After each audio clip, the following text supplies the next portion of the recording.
এই ছতলা বিল্ডিংটা কোনো ফ্যাক্টরি বা ওয়ার্কশপ নয়, এটাই হলো বিশ্বের সবচেয়ে বড় এলএনজি বেসড কন্টেইনার শিল্পের ইঞ্জিন। ভেতর থেকে এটা এতটাই বিশাল যে এর ভিতরে ওয়ার্কাররা খুব সহজেই হেঁটে চলাফেরা করতে পারে।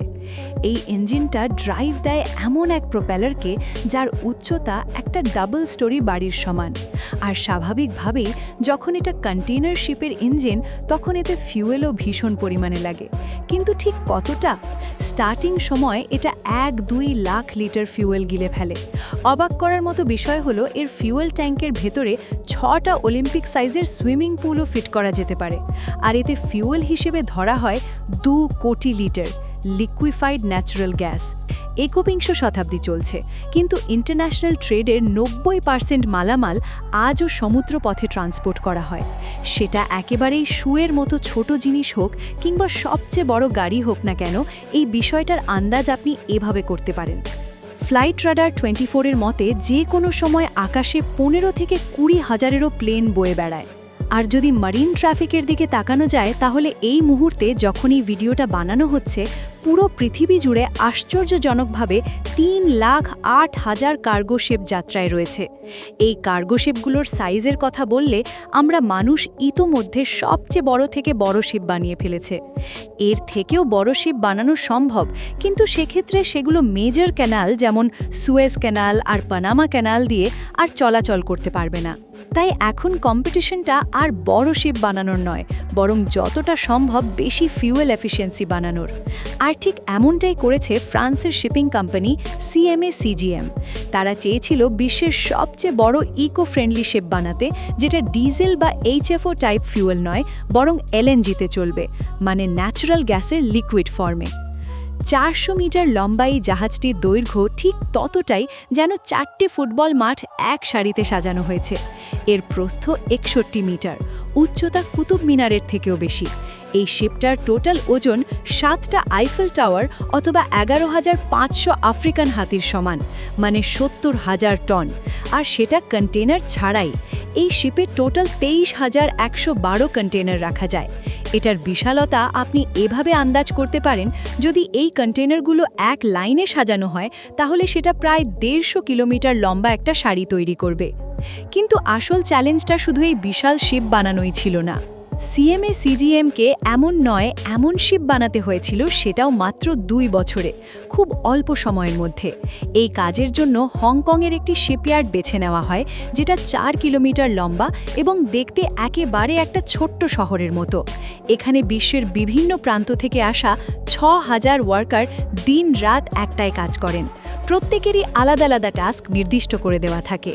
কিন্তু প্রশ্ন হলো, যেখানে নর্মাল একটা শিপ বানাতে 18 মাস সময় লাগে, সেখানে 2 বছরের মধ্যে 9টা শিপ কিভাবে বানানো সম্ভব? এর সোজাসাপটা উত্তর হলো, শিপগুলোকে টুকরো টুকরো করে বানানো হবে, যেগুলোকে বলা হয় ব্লক। শিপের ফাউন্ডেশন তৈরি করা হয় স্টিলের সিঁড়ি দিয়ে, যাতে সেগুলিকে জং না ধরে। একটা শিপ বানাতে প্রয়োজন হয় 12,660 স্টিল শিট। সেগুলো কাটা হয় এক বিশাল লেজার বিম দিয়ে, যার তাপমাত্রা 18 ডিগ্রি সেলসিয়াস, মানে সূর্যের সারফেস টেম্পারেচার থেকেও 3 গুণ বেশি। লেজার বিম স্টিলকে এমনভাবে কাটে যেন ছুরি দিয়ে মাখন কাটা হচ্ছে। একটা শিপের জন্য মোট 880 কিলোমিটার লম্বা স্টিলের পাত কাটা হয়। এরপরে সেগুলো জোড়া লাগিয়ে তৈরি করা হয় ব্লক।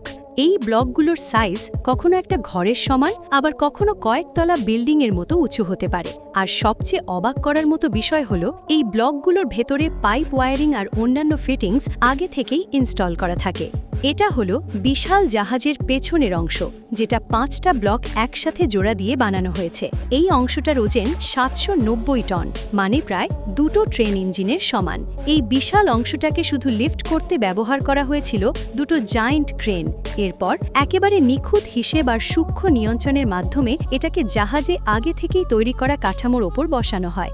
মনে রাখতে হবে, এখানে 1 মিলিমিটারের ভুল হলে কয়েক মাসের কঠোর পরিশ্রম এক মুহূর্তে নষ্ট হয়ে যেতে পারে। একবার যখন সব ব্লক নিজের নিজের জায়গায় বসে যায়, তখন শুরু হয় ওয়েল্ডিংয়ের যেন শেষ না হওয়া এক বিস্ময়কর অধ্যায়। অবাক করার মতো বিষয় হলো একটা বিশাল জাহাজের টোটাল 1250 কিলোমিটার লম্বা ওয়েল্ডিং করা হয়, মানে ওয়েল্ডিং লাইনটাকে যদি সোজা করে বিছিয়ে দেওয়া হয় তাহলে প্রায় 1200 কিলোমিটার হবে।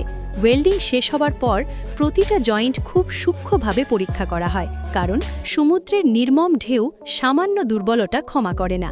এই পর্যন্ত শুধু হাল আর ব্লক তৈরি করার গল্প ছিল, আসল চমক লুকিয়ে আছে এই জাহাজের ইঞ্জিনে।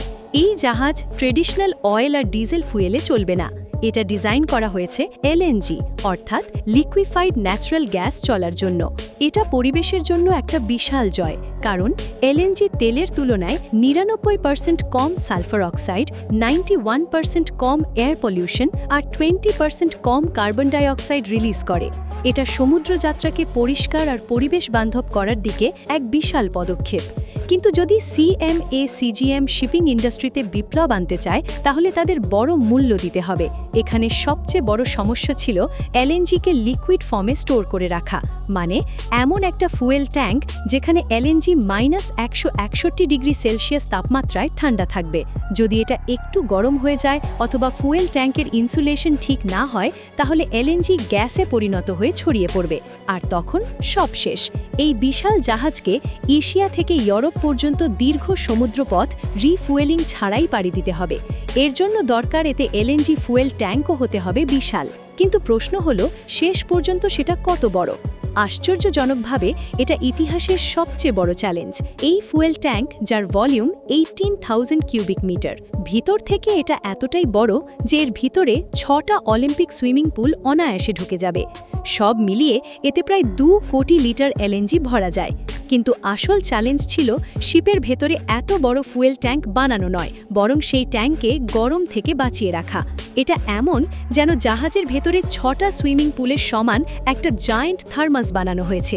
এই ফুয়েল ট্যাঙ্ক বানাতে কোম্পানির সময় লেগেছে প্রায় 9 মাস। ট্যাঙ্কের দেওয়ালে ইনসুলেটিং ম্যাটেরিয়ালসের একের পর এক লেয়ার বসানো হয়েছে, যেগুলো বাইরে থেকে আসা গরম তাপকে আটকে রাখে। এরপর আসে সবচেয়ে গুরুত্বপূর্ণ ধাপ, লিক টেস্টিং।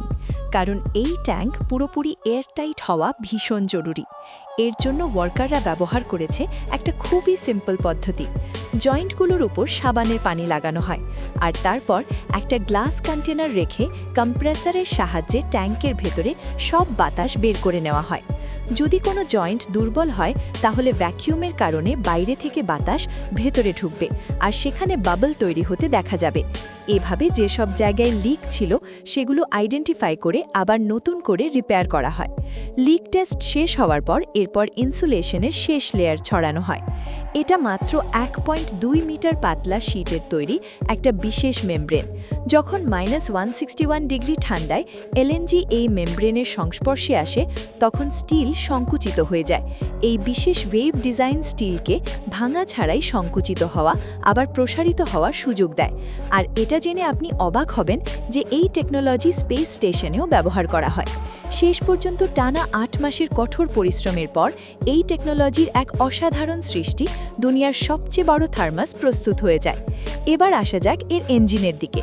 এটা এখন পর্যন্ত তৈরি হওয়া দুনিয়ার সবচেয়ে বড় ন্যাচারাল গ্যাসে চলা ইঞ্জিন। এই ইঞ্জিনের উচ্চতা 20 মিটার, মানে প্রায় 6 তলা বিল্ডিংয়ের সমান। 2000 টনেরও বেশি এই ইঞ্জিন প্রডিউস করে 85,000 হর্স পাওয়ার। ইঞ্জিনটা এতটাই বড় যে মেইনটেনেন্স স্টাফ এর ভেতরে হেঁটে চলাফেরা করতে পারে। এই ইঞ্জিনকে শিপইয়ার্ড পর্যন্ত নিয়ে যাওয়াও ছিল একটা বিশাল চ্যালেঞ্জ। এটাকে 6টা আলাদা আলাদা অংশে ভেঙে শিপইয়ার্ডে ট্রান্সপোর্ট করা হয়। সবচেয়ে গুরুত্বপূর্ণ অংশ হলো এই ক্র্যাঙ্কশ্যাফট, মানে এই শ্যাফট যেটা ইঞ্জিনের পাওয়ার প্রপেলার পর্যন্ত পৌঁছে দেয়। এই একটি মাত্র ক্র্যাঙ্কশ্যাফটের ওজনই প্রায় 220 টন। এটাকে ট্রান্সপোর্ট করার জন্য 140 চাকার বিশেষ রিমোট কন্ট্রোল প্ল্যাটফর্ম তৈরি করা হয়। এরপর মিলিমিটারের অ্যাকুরেসি বজায় রেখে এটাকে ইনস্টল করা হয়। এই ইঞ্জিনে আসে 1 মিটার ডায়ামিটারের 12টা পিস্টন, আর এই পিস্টনগুলোর সাথেই ক্র্যাঙ্কশ্যাফটটি অ্যাটাচ করা হয়েছে। এই ইঞ্জিনই ব্যাকসাইডে লাগানো প্রপেলারকে ঘোরাবে। এই 1 পিস কাস্টেড প্রপেলারের ওজন 92 টন। এর উচ্চতা প্রায় 10 মিটার অথবা 33 ফিট। ইঞ্জিনের পাওয়ার একটা প্রপেলার শ্যাফটের মাধ্যমে এই প্রপেলারের কাছে পৌঁছবে। এই প্রপেলার শ্যাফটের একদম সোজা হওয়া ভীষণ জরুরি, কারণ এটা সামান্য যদি বাঁক থাকে তাহলে হাই আরপিএমে ভয়ঙ্কর ভাইব্রেশন তৈরি হবে। এটা পরীক্ষা করার জন্য প্রোপেলার শ্যাফটের উপর একটা বিশেষ নীল রং শ্যাফটের উপর লাগিয়ে তারপর সেটাকে প্রোপেলারের ভিতরে ফিট করা হয়। বাইরে বের করে আনলে বোঝা যায় শ্যাফটের কোন অংশটা প্রোপেলারের সার্ভিসের সাথে কাজ করেছে। এই টেস্ট ইঞ্জিনিয়ারিং টিমকে দেখিয়ে দেয় কোথায় ঠিকমতো কন্ট্যাক্ট হয়নি আর কোথায় অতিরিক্ত প্রেশার পড়েছে। এরপর সেই অনুযায়ী এর ভেতরে প্রয়োজনীয় রদবদল করা হয়। যখন জাহাজের পুরো স্ট্রাকচার তৈরি হয়ে গেল তখন এবার পালা এলো এটাকে সমুদ্রের পরিবেশ থেকে রক্ষা করার, মানে এর ওপর পেইন্ট করার। সমুদ্রের নোনা পানি, প্রচণ্ড ঢেউ আর ক্রমাগত ফিকশন এই সব কিছুই ধীরে ধীরে স্টিলকে ক্ষয় করে দেয়, আর এর ফলে সারফেস রাফ হয়ে যায়, যার কারণে জ্বালানি খরচও বেড়ে যায়।